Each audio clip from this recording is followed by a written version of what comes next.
So hello friends, आज की video हमारी ब्राइटकॉम ग्लोबल लिमिटेड पे फिलहाल तो आज के दिन काफ़ी ज़्यादा गिरावट देखने को मिल रही है। और काफ़ी लोगों का एक क्वेश्चन तो इसमें हो गई।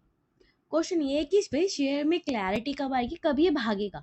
ठीक है, काफ़ी लोगों का ये सोचना होगा। तो बता दूं, कंपनी का जो पी रेशियो है बहुत लो है। वो लगभग आप कह लीजिए 3.7 से लेकर 3 मैं क्लियरली लिखती हूँ, 3.7 से 4.0 के आसपास है।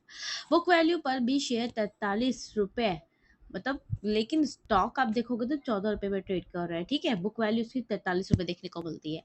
गाइस, मतलब मार्केट प्राइस को एसेट वैल्यू से बहुत बिलो देख रहा है।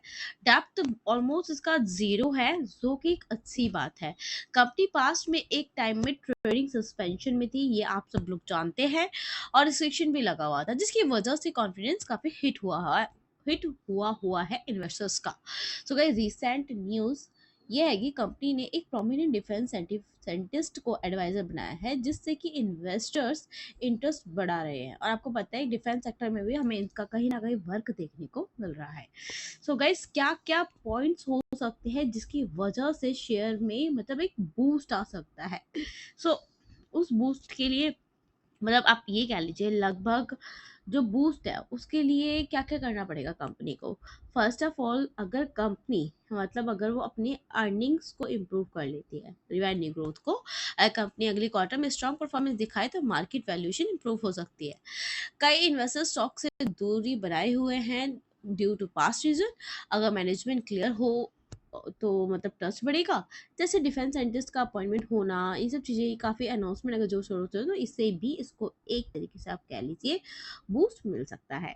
सो गाइस, अगर ओवरऑल आईटी सेक्टर, अगर मैं आईटी सेक्टर की बात करूँ, ओवरऑल टेक सेक्टर या स्मॉल कैप में रिवाइवल आए तो बीसीजी को सपोर्ट मिल सकता है। मार्केट अगर इस स्टॉक को एसेट की पर्सपेक्टिव से देखे तो री रेटिंग हो सकती है। होपफुली ये सब चीजें देखने को मिलती है। 6 महीने में आप देख सकते हो, साल भर में आप देखो, एक साल के अंदर आप देख सकते हो कितना फ्लैट रेंज पे इसने ट्रेड किया है।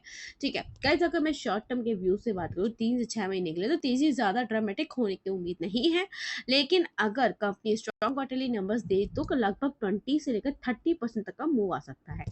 मिड टर्म, मतलब 6 से लेकर 12 महीने तक की अगर बात की जाए तो उस पर भी आपको थोड़ा सा नजर बना के चलना है। अगर अबव द ट्रिगर अलाइन हो जाते हैं 50 से लेकर 100% तक का अपसाइड पॉसिबल हो सकता है।